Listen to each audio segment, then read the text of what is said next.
global happenings today. We communicate, we analyze global news. Stay tuned. Hello beautiful people, welcome back to our channel. The former governor of Rivers State and the present FCT minister is about to receive water from his own people. Quite a lot of persons are wondering why is he getting it hot on every side. It looks like it's not going to be just Fubara he'll be dealing with and Fubara supporters, and of course apart from the Abuja resident, he'll be dealing with someone like Professor Aprioku, who has announced the plans to pursue legal actions for FCT minister, insisting that he demands an apology, if nothing else. Let's find out really what Wike did that is making rounds, that is making the professor and his family to make in the pursue legal means of getting Wike to come on his knees. Before going to newspaper, kindly subscribe to our channel. Now, according to Professor Aprioku, who detailed intentions to go to court to ensure Wike comes forward to apologize for his defamatory remarks. He also criticized Wike for being unaware of his role in governance, noting that he has distanced himself from Rivers State and is no longer regarded as a respected citizen. Professor Aprioku remarked on Wike's past as an Agbero at Mile3 Park, and stated that his ego clouds his judgment, allowing him to rise from a motor park to the governor of a state. Let me quote him word for word. He said, "We are making moves. We want to go to court and make sure that he, that's FCT Minister Nyesom Wike, comes on his knees and apologize to this family. We are only looking at a fool that doesn't know his stand in governance. He has left Rivers State and he is no longer a prominent citizen of Rivers State. He has done his bit. I used to know him as an Agbero in Mile3 Park. He has lost his sense of reasoning. So what's there in his head is ego that he goes from a motor park to become a governor of a state." He also highlighted a past incident where during their tenure as a governor, they dismissed an individual following the death. They drew parallels to Wike's recent dismissal of his brother, a civil servant, suggesting a personal involvement in subsequent events concerning Wike.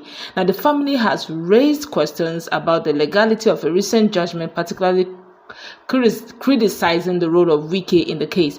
Now, they expressed concerns over a High Court judgment decision, especially given that the matter had already been addressed by the Court of Appeal and was pending before the Supreme Court. Now, the legal dispute centers on suit number PHC/3552/CS/2024 filed by the Association of Legislative Drafting and Advocacy Practitioners against the Rivers State government and two other parties. The Aprioku family alleges that the judgment delivered by Honorable Justice S was tainted by personal bias and grievances.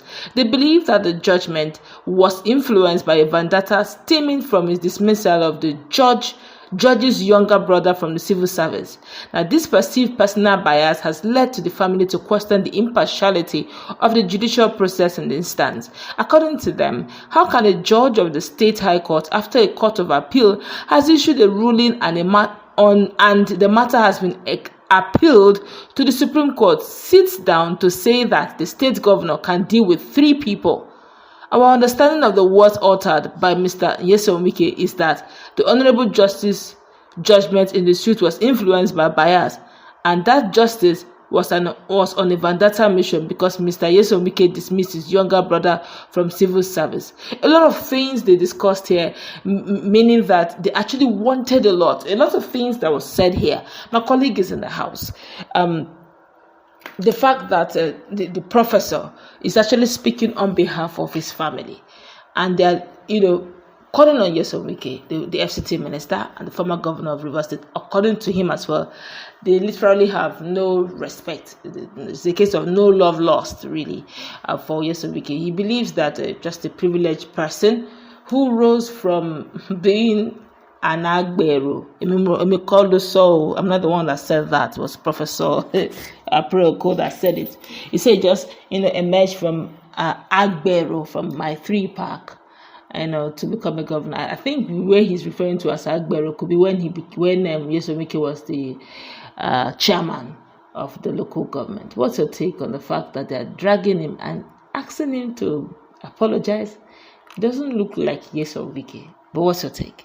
Well, I think all of this is dated back to what the media chat that Wike had, and that media chat was quite disturbing for the Aprioku family. Now, Wike said that the reason why Justice Aprioku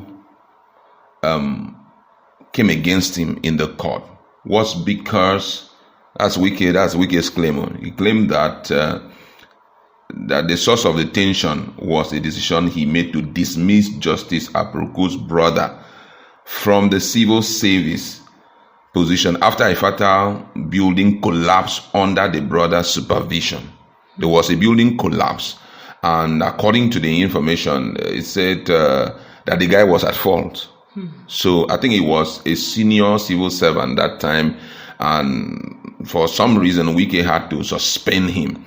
And Wike said that the reason why the judgment was made in favor of Fubara, it was traceable to the fact that he suspended the guy due to the collapse. So that's where all of this is coming. So the case in court right now is actually for them to clear their name.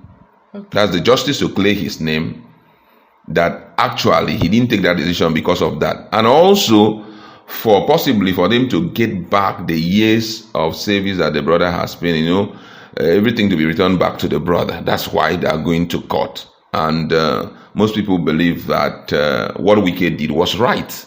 Because if under your supervision, though the guy in the video, if you check the video out, that's the interview, the guy talked about the fact that he is a well-trained person, and that what had happened was not traceable to, I think, structural defect of the building. And for that reason, Wike does not have that right to suspend him and all of that.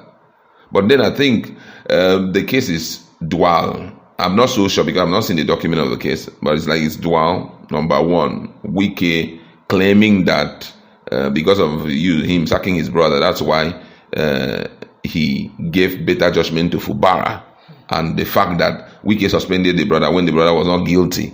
So the situation here is very troubling. But for me, I feel that it's wrong for them to come out, and say all of this. But Wike started it. It's not as if he wanted to. If you watch, he has been silent.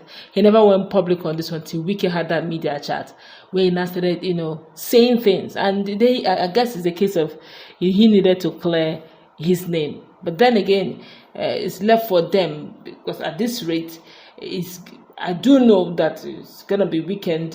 Hopefully by next weekend, by the grace of God, Nyesom Wike will be returning back to Rivers, and he will definitely address that issue. I think so. He will address it because it's worth clarifying. Nigerians are just wondering what is going on between Wike and this family. Wike has been known to be someone who is, fond of, throwing darts in terms of audio media chats, and sometimes he may speak against, the right standing of one's family. Let me put it that way. So I think they need that clarification. I want Wike to apologize. But we all know who Wike is. Apologize. He's a darling boy of the judiciary. And even if the case will come against Wike, Wike will not apologize, because for him, it's just a joke. For him, it's totally a joke, and there's no way he can apologize. The family is actually a very famous family in Rivers State. They have very renowned personalities, and I think that's on that ground. They just want to clear their name, and they're looking at Wike as someone who's not even up to their level. Why should he, come out and be fighting us and all of that? But however, let's see how it plays. Let's go wrap it up.